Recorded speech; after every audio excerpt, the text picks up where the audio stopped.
The first time the billionaire looked at my little girl, he didn't ask her name. He didn't smile. He didn't even introduce himself. He simply stared into her bright gray-blue eyes, turned pale, and whispered words that shattered everything I believed about my life. "Your daughter has my eyes." In that single moment, the air disappeared from the room, my heart forgot how to beat, and I realized that someone had been lying to me for 6 long years. I thought I knew every chapter of my daughter's story. I was wrong.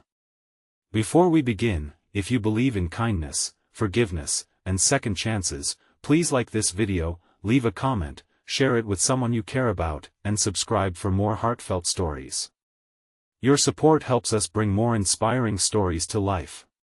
For 6 years, my entire world fit inside a small apartment painted with second-hand colors, filled with laughter that covered old wounds and dreams that somehow survived unpaid bills. Every morning, I woke before sunrise, packed lunches, braided little Ivy's golden hair, and reminded myself that love could be enough even when money never was. My daughter had an endless curiosity that made strangers smile.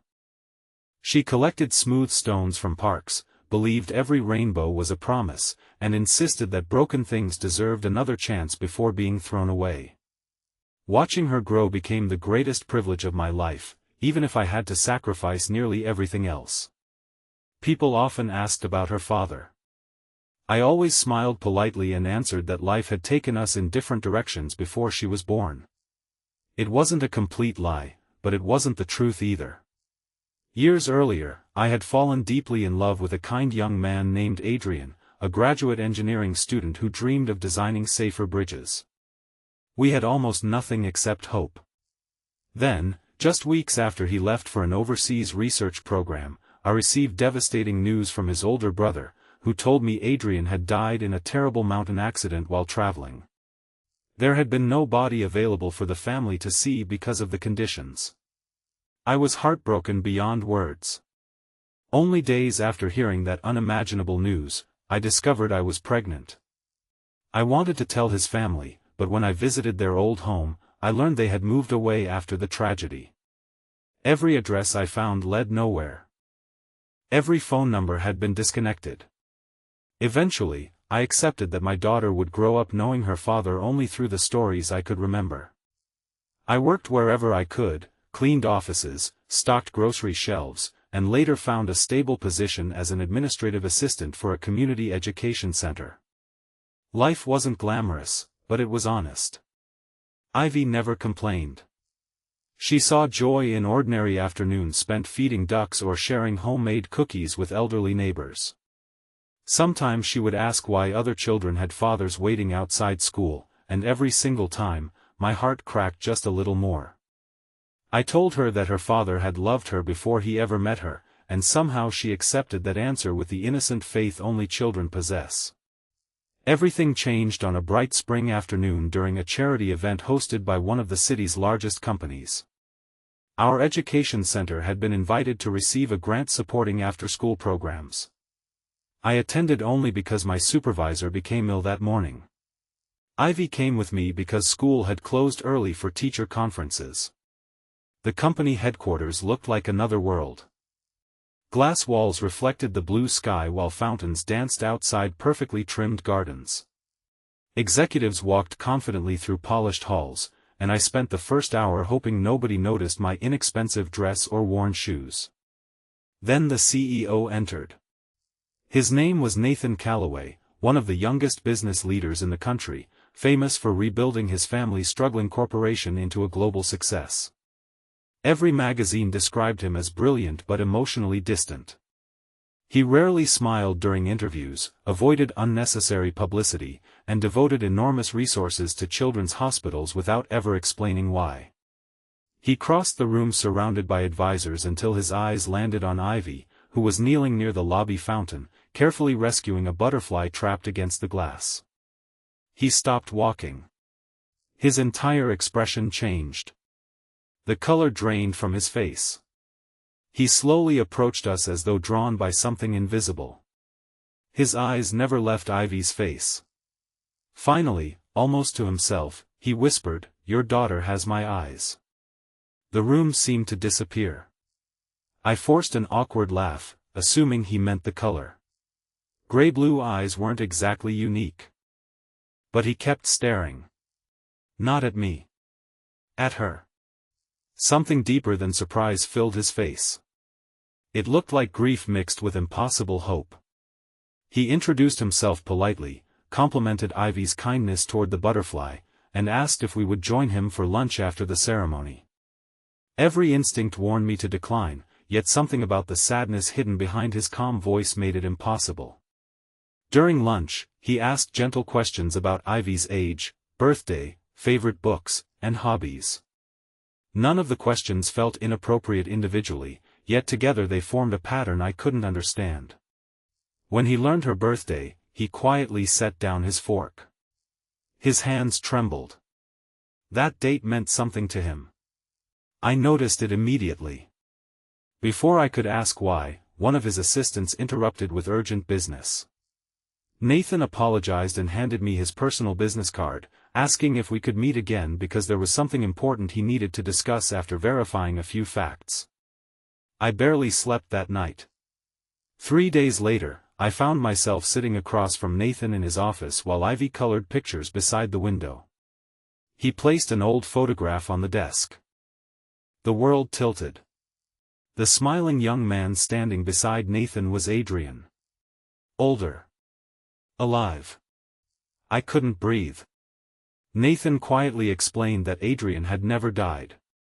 Years ago, Adrian had been caught in a devastating avalanche while conducting field research.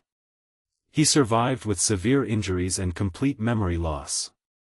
Because his identification had been destroyed, local authorities listed him among the missing before mistakenly declaring him deceased. He spent nearly 2 years recovering in a remote rehabilitation facility under another identity until fragments of his memory slowly returned. By then, everything had changed. Nathan admitted that he had searched for me once Adrian remembered my name, but every lead ended cold because I had moved after losing my apartment during pregnancy. Eventually Adrian believed I had chosen another life. I sat frozen. None of it made sense. If Adrian was alive, where was he now? Nathan's eyes filled with tears. Adrian had died 18 months earlier. Cancer. An aggressive form discovered too late after years of unnoticed complications related to his original injuries. He had never stopped searching. He carried my old photograph inside his wallet until his final day. I couldn't stop crying. The man I mourned had returned to life only to disappear again without either of us knowing the truth. Nathan reached into a folder and carefully removed dozens of letters. Every one addressed to me. None ever delivered. Adrian had written about his desperate search, his guilt, his hope that somewhere I had found happiness even if it wasn't with him. My hands shook so violently I could barely unfold the first page. Each sentence carried the voice I thought I'd lost forever. Each word became another goodbye. Then Nathan revealed the final secret. During Adrian's illness, genetic testing uncovered an inherited eye condition affecting several generations of their family. The rare combination of genetic markers often appeared alongside their unusual gray-blue eyes. When Nathan saw Ivy, recognition struck instantly. He hadn't believed coincidence could explain both the eyes and her exact age. He wasn't searching for an heir. He was searching for family. The following weeks felt unreal. Nathan never tried replacing Adrian. He never pretended to deserve our trust overnight. Instead, he quietly helped us understand the missing years. He introduced us to Adrian's journals, childhood photographs, favorite songs, and the small traditions they had shared growing up. Ivy listened with wide eyes as she discovered stories about the father she never met but who had loved her long before she was born. Then another painful truth surfaced. The brother who informed me of Adrian's supposed death had never actually confirmed the facts. Overwhelmed by grief and believing the official reports, he truly thought Adrian was gone. His mistake had destroyed countless lives without malicious intent. When he learned the full story years later, shame consumed him. He had wanted to find me but feared I would never forgive him. When we finally met, he looked like a man carrying a mountain on his shoulders. He apologized through tears that words could barely contain. For a long moment, I remembered every lonely birthday, every unpaid bill, every night Ivy asked about her father. Part of me wanted to walk away forever. Instead, I remembered something Ivy often said whenever she repaired broken toys. Some things break by accident. Forgiveness didn't erase pain.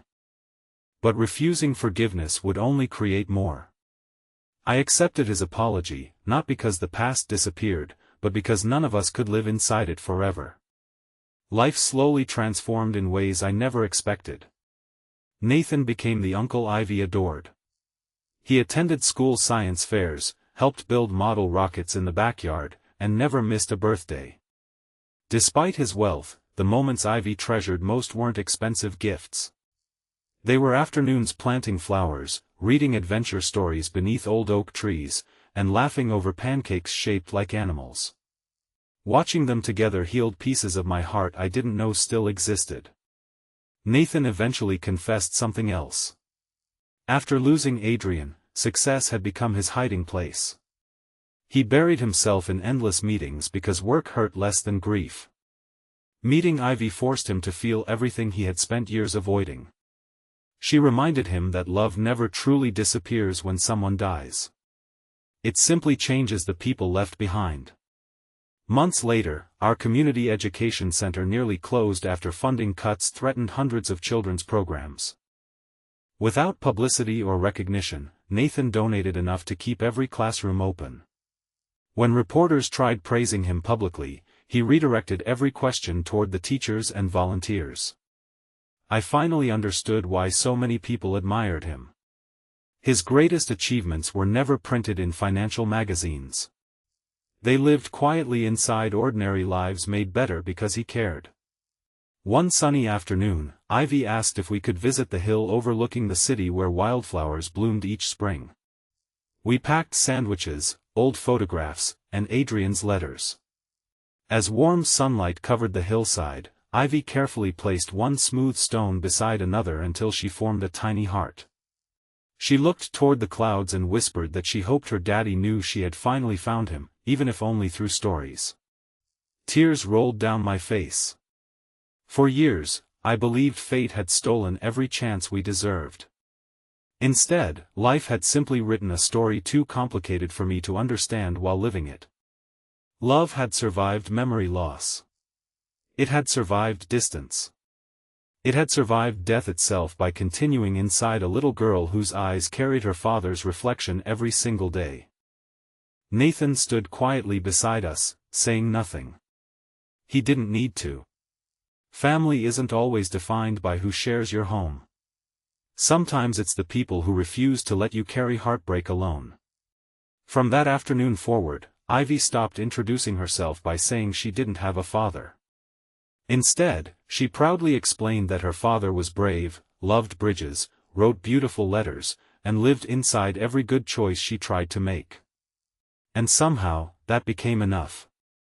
Years later, when Ivy graduated from high school with honors, she crossed the stage wearing a small silver pin that had belonged to Adrian.